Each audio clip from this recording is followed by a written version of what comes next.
Okay, hi. So this is a bit of an experiment, but I have come across now quite a few testimonies, as they're called, within Christianity. People talking about how they came to God or how they came to Jesus through the Christian tradition, and I've heard of people talking about awakening experiences, spiritual awakenings.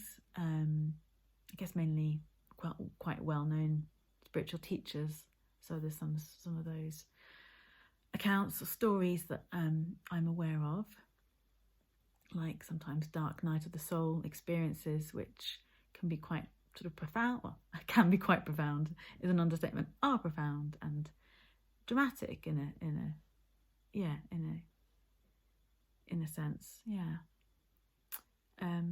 So I thought I would do my own, specifically from a Course in Miracles perspective, because it's not something that I've really seen. I've heard Course in Miracles teachers talk about their some of their experiences, but yeah, it's not something I've seen done as a kind of testimony like that. And I thought, well, yeah, I'd like to explain to people what it is about the Course in Miracles, because I think before you've picked up the book, it can seem, or even if you've never picked up the book, as in when you first pick up the book, it can seem quite conceptual. But I mean, even before you pick up the book and you've never, you've just heard people talk about the Course in Miracles, it can seem very vague, possibly quite conceptual, and difficult to really understand what the attraction is for people. And this is what I want to demonstrate and express, is what that attraction is for someone who was, pretty much a staunch atheist for most of my life. And when I look around me, that's who I see. I see people who were agnostic or atheists, and certainly are now. And I want to attempt to communicate this to people, and because it's been completely life-changing for me and is the most important thing to me now. And how does that happen to somebody who didn't believe in God and was quite dismissive and would, I would have arguments with people, well, there's no proof, and how can you just believe in this God who's apparently, in heaven, and we're gonna be judged when we die as to whether we go to heaven or hell. And I would mock those ideas. and I still don't. It's not that I believe all of those Christian ideas. I just realised that my understanding of spirituality and God was limited to, a Christian narrative. And now it's different. My understanding is different from that now. So I came to it not from religion at all, and not even really through wanting to have any kind of spiritual experience. I came to, you could put it simply, I came to God. I came to a realization that fundamentally that I and everyone is spirit, and not just, or not even, a human being or a body, in quite a gradual way. It wasn't something that just in Dark Night of the Soul and I kind of realized it overnight.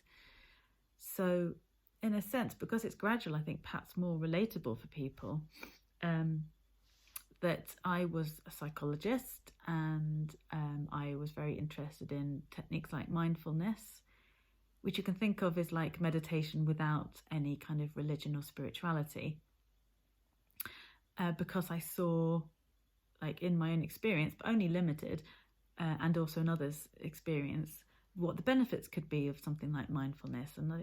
And so that was the beginnings for me of seeing that this voice that kind of we have in our heads, that just is almost always talking, right? Nearly always.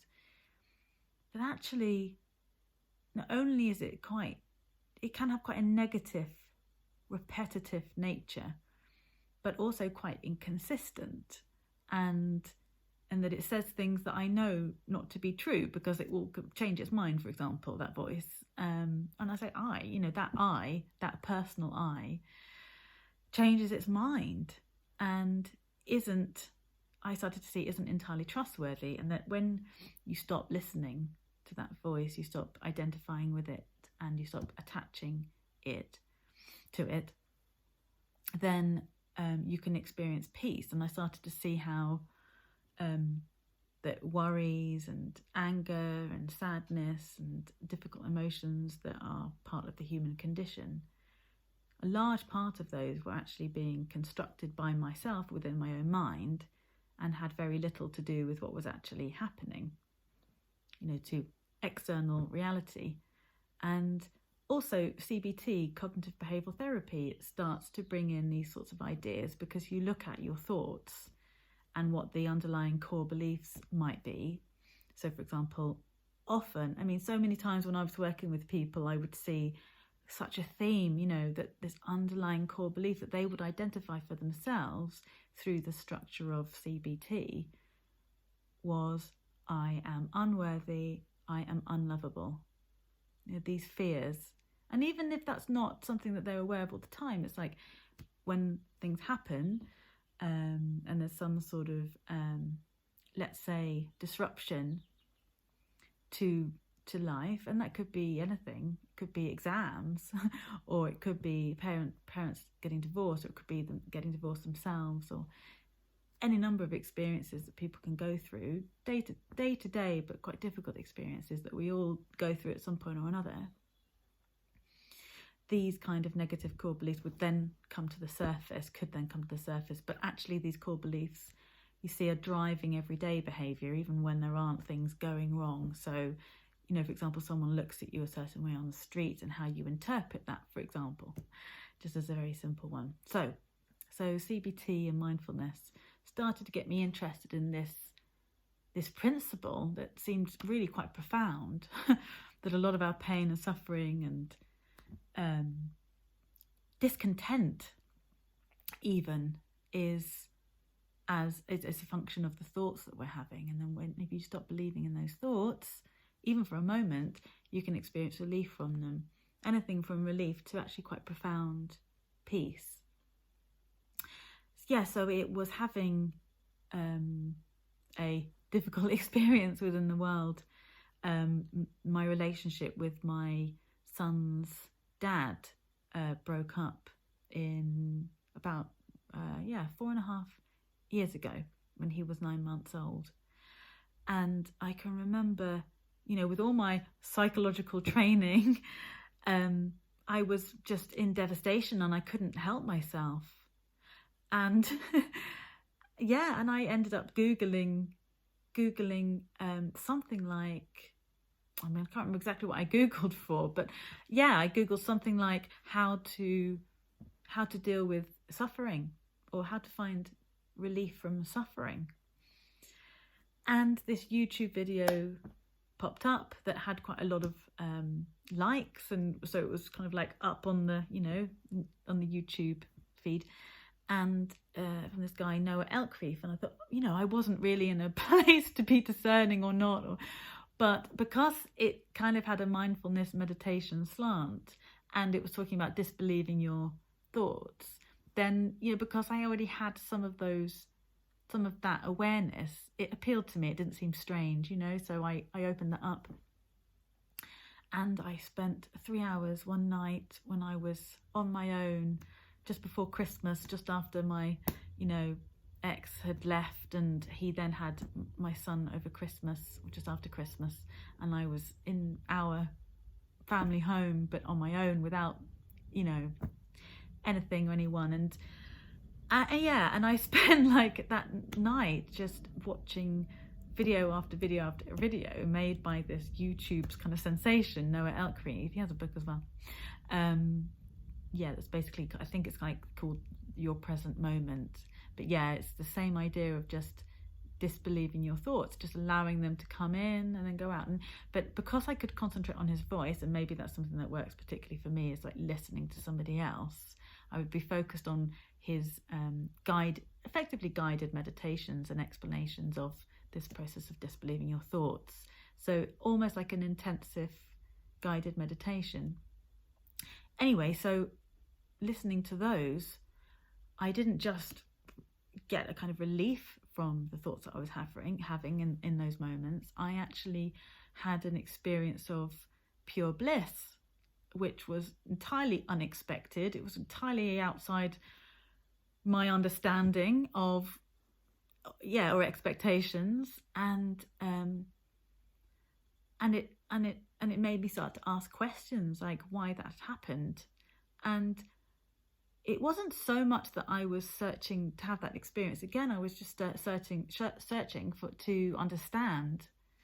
And I'm not quite sure what the trail was, but I mean, I'm a bit of a researcher, and by nature, and so I was just like started to research, and I came across Eckhart Tolle, who is pretty much the best known spiritual teacher in the world, alive I should say.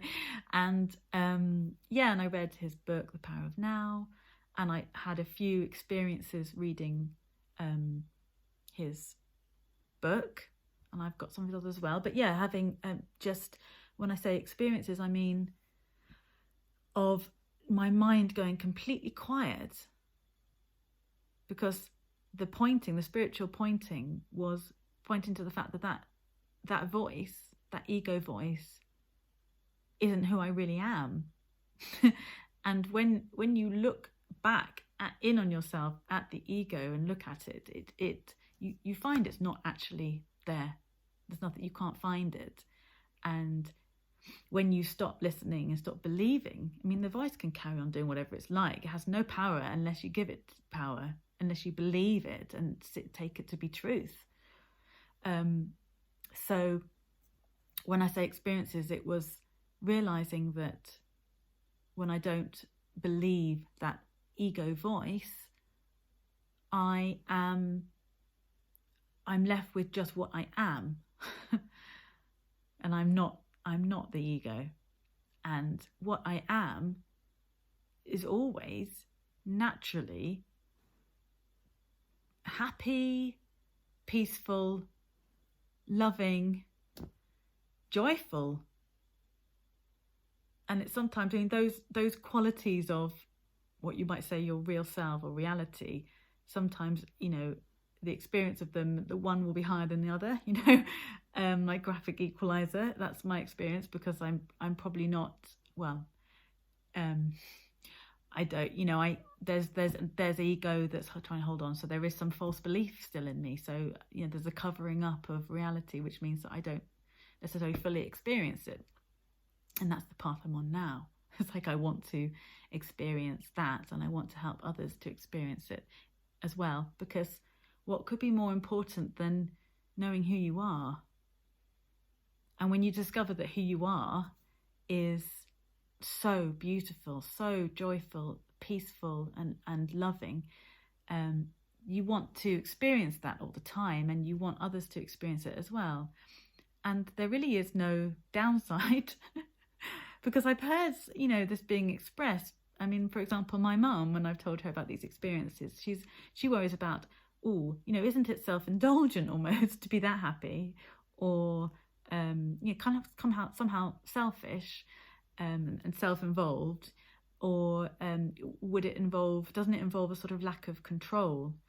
And could it be like just a trance, like getting in, sort of almost trying to convince yourself of something that isn't true, and getting yourself in some sort of trance state? And I've got answers to those things, and the reason why I'm passionate about answering that and expressing this to people is just that it's the way out of pain and suffering. And isn't that what everybody really wants? No, it's actually very, very simple. For anything from what might seem like mild annoyance, or mild anxiety, or a feeling of like boredom or discontent or numbness, or just that feeling that I think people have of, I'm not unhappy, but I'm not fulfilled, and I I use distractions maybe to get by, and that's what keeps me ticking along, or perhaps like discontent within relationships people experience, and everything from discontent to like deep unhappiness in relationships can also be explained by this identification with the ego or the false self. And freedom comes in the same way through those problems in life. And yeah, so that's why I want to pass it on. And so this is, I guess, in answer to what might seem like, I guess it can seem like, and I understand this because I would have been the same, that when people get into spirituality and, you know, religion, that they're wanting to push it onto others. And you can't. I mean, the simplest response to that is that, you know, you can't make anyone believe anything that they don't want to believe. But I also think that spirituality and religion can have a bit of a bad press, and therefore it could stop people from being open to it and using these strategies like spiritual practices or the lessons from A Course in Miracles to be much, much happier. And what a shame, what a missed opportunity that would be. You know, if those people might otherwise be quite open to new ideas, or perhaps, you know, if it had been expressed to them in a different way. Yeah, so that's my that's my purpose in doing this. And I hope that you found it useful in some way. And if you've got any questions at all, I'm really happy just to discuss it, and nothing is out of bounds. So yeah, lots of love. Thank you for listening.